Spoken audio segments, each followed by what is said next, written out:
In the spring of 1896, a photograph was taken on a wooden porch in a small Appalachian town. The image showed four people standing in a careful line. Hayes stood at the left, a stern man with thick whiskers and heavy boots. Jett stood beside him, her hands folded over her dark dress, her face calm and serious. Their two children completed the row. Cole, the son, wore a stiff collar that looked too tight. Elliott, the daughter, held a small book against her chest. The sun was high that morning.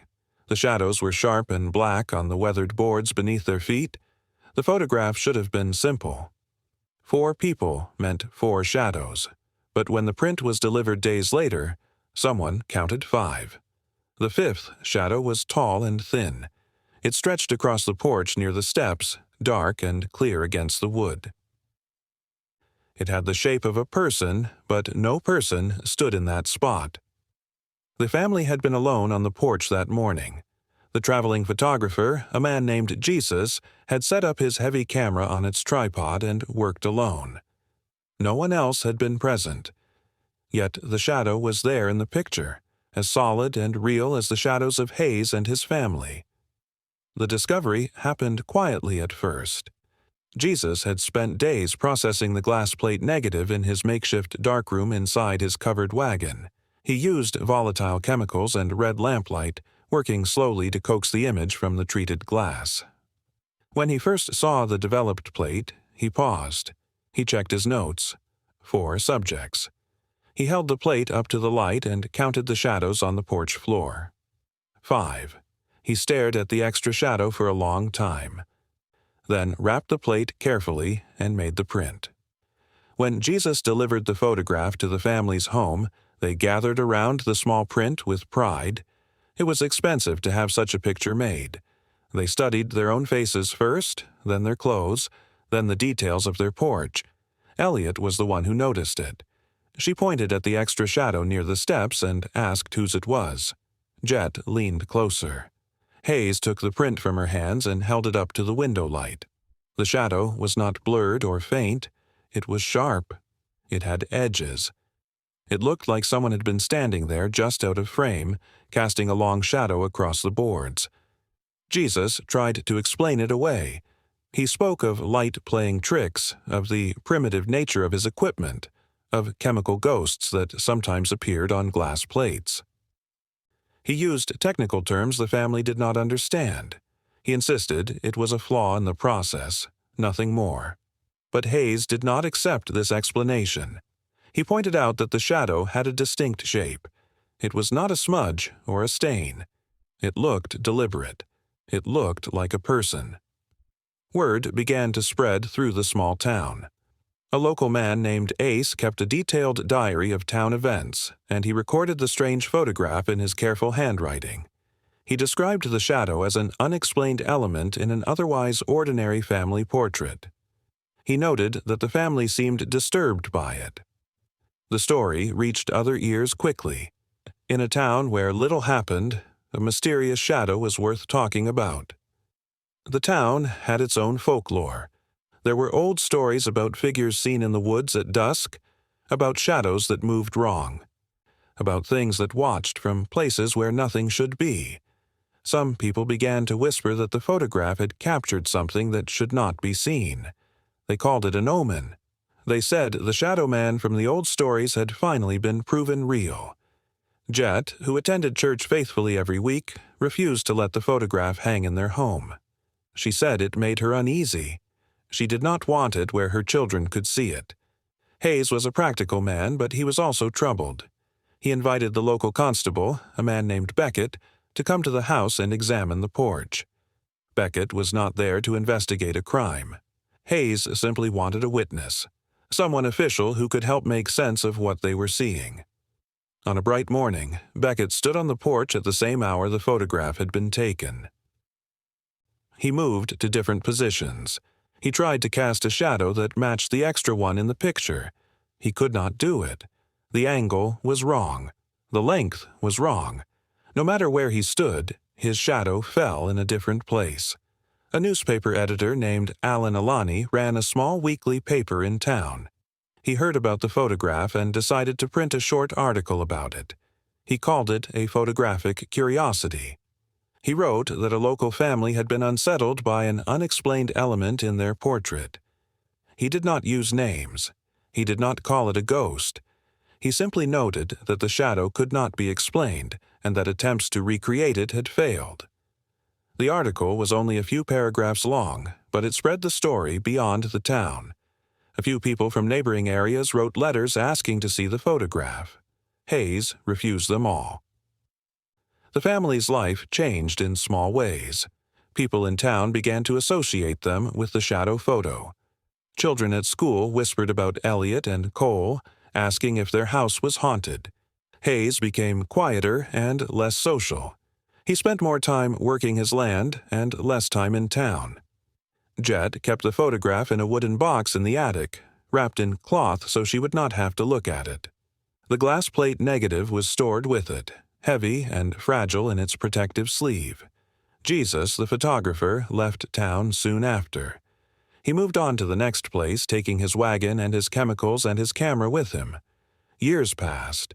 The story faded from active memory. Hayes and Jett grew old and died. Cole moved away. Elliott married and stayed in the region but rarely spoke of the photograph. The house was sold to another family, then another. The wooden box in the attic was left behind, forgotten among the dust and the old furniture and the boxes of things no one wanted. In 1974, a woman named Lila was sorting through family belongings after inheriting a distant relative's estate. She found the box in the attic of the old house. Inside was the photograph, yellowed and brittle, and beneath it was the heavy glass plate negative, still sealed in its sleeve. Lila had heard the family story as a child, a vague tale about a strange picture and a shadow that should not exist. She carefully removed the plate and held it up to the light. The image was clear. 4 people. 5 shadows. The mystery was still there, preserved in glass and chemistry. Lila was curious but not superstitious. She wanted an explanation. She took the glass plate to a historian at a nearby university, a professor named Kaya who specialized in 19th-century photographic processes.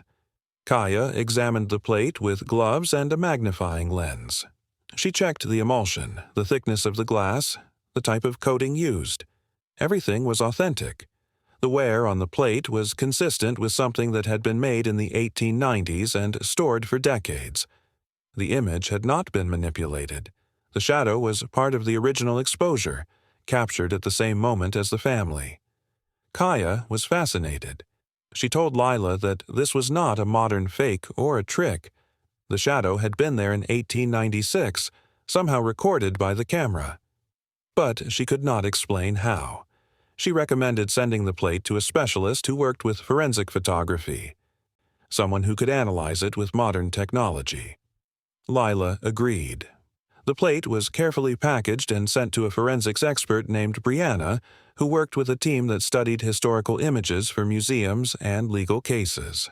Brianna used high-resolution digital scanning equipment to examine every microscopic detail of the glass plate. She looked at the grain structure, the density of the emulsion, the way light had interacted with the chemicals during exposure and development. She spent days analyzing the data. What Brianna found was not what anyone expected. The 5th shadow was not a shadow at all. It had different properties than the real shadows in the photograph. Real shadows were areas where less light had reached the plate during exposure, creating darker regions in the final image. But the 5th shadow was something else. It was a chemical anomaly. The emulsion in that area had been affected differently during the development process. It was, in technical terms, a developer's stain. Brianna explained this to Kaya, who explained it to Lila. The mystery was not supernatural. It was not a ghost or an omen or a shadow man from old stories. It was a mistake made during the chemical processing of the photograph. Something had gone wrong in the darkroom when Jesus had developed the plate in 1896. But that explanation raised a new question. What had caused the stain? Why did it look so much like a shadow? Lila wanted to know more. She began searching for any surviving records from Jesus, the photographer. It was difficult. He had been an itinerant worker who moved from town to town.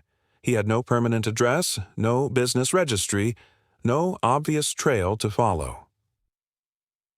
An archivist named Bailey, who worked at a regional historical society, helped with the search. Bailey had access to collections of old journals, letters, and business records from the 1890s. After weeks of searching, she found something. A small leather journal that had been donated decades earlier, labeled only as belonging to a traveling photographer. The handwriting inside matched the signature on the back of the original photograph. It was Jesus's journal. Bailey and Lila read through the entries carefully. Most were brief notes about travel routes, costs for chemicals, and weather conditions. But one entry from the spring of 1896 stood out. Jesus had written about a job for a family in an Appalachian town. He described setting up the shot on their porch, exposing the plate, and then returning to his wagon to develop it. He wrote that while working in the darkroom, something had fallen from the canvas ceiling of his wagon. It was a piece of straw or hay, thin and light. It had landed in the developer bath and briefly rested on the surface of the glass plate before he noticed it and pulled it out. Jesus wrote that the debris had blocked the developer from working evenly in one spot. It left a light area on the plate that, when printed, appeared dark. He called it a botched plate. He was frustrated because glass plates were expensive and he could not afford to waste one. He had already used his chemicals for the day. He would have needed to set up the shot again, ask the family to pose again, and use another precious plate. Instead, he decided to deliver the flawed print and hope the family would not notice or would accept his explanation about chemical imperfections. But they had noticed. And when Hayes confronted him about the shadow, Jesus had been too embarrassed to admit his mistake. He had let them believe it was some kind of anomaly, something beyond his control, rather than confess that his darkroom had been sloppy and that his own carelessness had created the problem. He left town shortly after, and the truth left with him. The mystery was solved. The fifth shadow in the 1896 photograph was not a ghost. It was not an omen. It was not evidence of something supernatural standing unseen on that porch. It was a piece of straw that fell at the wrong moment, a photographer who was too proud or too poor to admit his mistake, and a family who lived with the weight of an unexplained image for the rest of their lives. The shadow had been born from human error, shaped by superstition and sustained by silence. The photograph itself remains in the collection now, preserved as a historical curiosity. It is displayed with the full story written on a placard beside it. Visitors read about Hayes and Jett and their children. They read about Jesus and his darkroom accident. They read about the decades of mystery that came from one small, mundane mistake. Some visitors are disappointed that the answer is not more exciting. Others find the truth more interesting than any ghost story could be. The case of the 1896 shadow photograph shows how easily the unexplained can become the supernatural.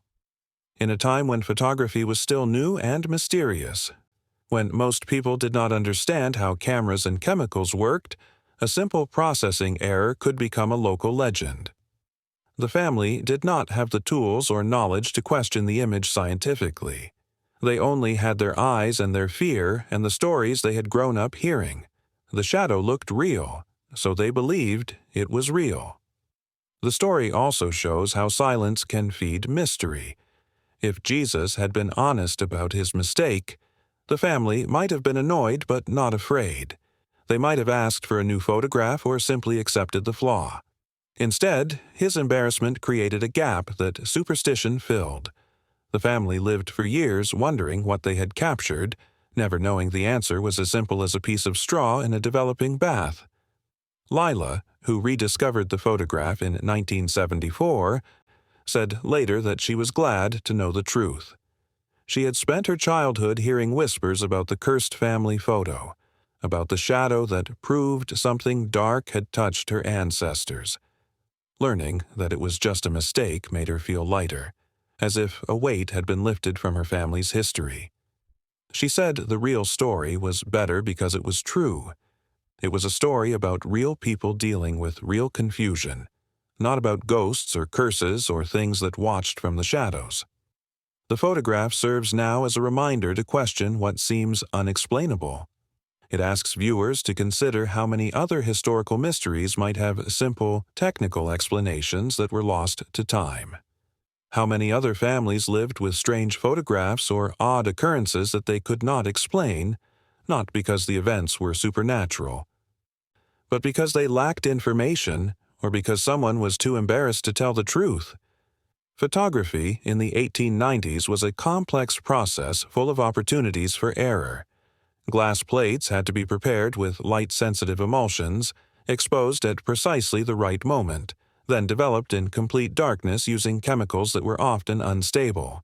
Dust, moisture, temperature, and even the quality of the water could affect the final image. Photographers like Jesus worked in difficult conditions, often in makeshift darkrooms inside wagons or tents. Mistakes were common, most were caught and the plates discarded. But sometimes a flawed image made it through, and if it happened to look strange enough, it could become something more than a mistake.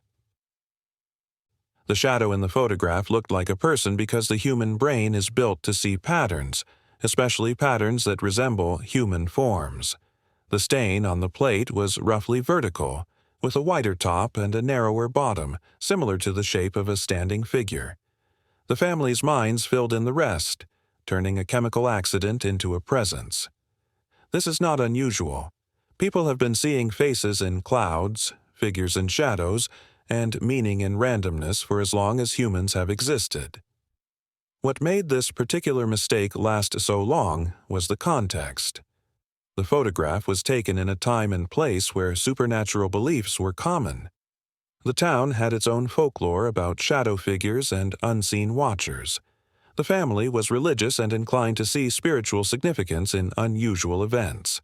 The timing was also important. The photograph was taken during a period when spiritualism was popular in many parts of America, when people held seances and believed that cameras could capture ghosts and spirits that the eye could not see. All of these factors made it easy for the family to interpret the stain as something meaningful rather than something accidental. The resolution of this mystery came from the persistence of one descendant and the work of modern experts who had tools that did not exist in 1896. Without the digital scanning equipment, without the knowledge of photographic chemistry, without the historian and the archivist and the forensics expert, the shadow might still be unexplained. The truth was always there, preserved in the glass and recorded in Jesus' journal. But it took nearly 80 years and the right combination of curiosity and expertise to bring it to light. The story raises questions about how we interpret the past. Historical records are incomplete. Memories fade. People die without sharing what they know. Sometimes the truth is lost not because it was hidden, but because it seemed unimportant to the people who knew it. Jesus did not think his darkroom accident was worth recording in detail. He was more concerned with moving on to the next town and the next job. The journal entry was brief, just a few sentences of complaint. If that journal had been thrown away instead of donated, if Bailey had not found it, the mystery might never have been solved. There are likely thousands of other photographs from the same era with similar flaws, strange shapes, and unexplained elements that were simply discarded or ignored because they did not happen to look quite mysterious enough to become family legends. The 1896 photograph survived because it was strange enough to be saved and because the family attached meaning to it. That meaning kept it alive through generations until technology and research could finally provide answers. The photograph now serves an educational purpose. It is used in courses on media literacy and critical thinking. Students examine the image and learn about how technical errors can be misinterpreted, how cultural context shapes perception, and how important it is to ask questions rather than accept mysteries at face value. The shadow that frightened a family and puzzled a town for decades is now a teaching tool. A reminder that the simplest explanation is often the correct one, even if it is not the most exciting. Visitors who see the photograph often ask about other family photos they have seen, images with odd blurs or strange shapes or unexpected figures in the background. Some of these are likely similar chemical or optical accidents. Others might be double exposures, light leaks, or damage to old film and plates. Few might remain genuinely unexplained, but the lesson of the 1896 photograph suggests that unexplained does not mean unexplainable. It might only mean that the right expertise or the right piece of evidence has not yet been found. The family in the photograph, Hayes and Jett and Cole and Elliott, lived and died without knowing the truth. They carried the weight of that strange image through their lives, never understanding that the shadow that troubled them so deeply was nothing more than a piece of straw at the wrong moment. Their story is a quiet tragedy of misunderstanding, but it is also a common one. People have always lived with questions they could not answer, mysteries they could not solve. The difference now is that more tools exist to find answers if someone cares enough to look.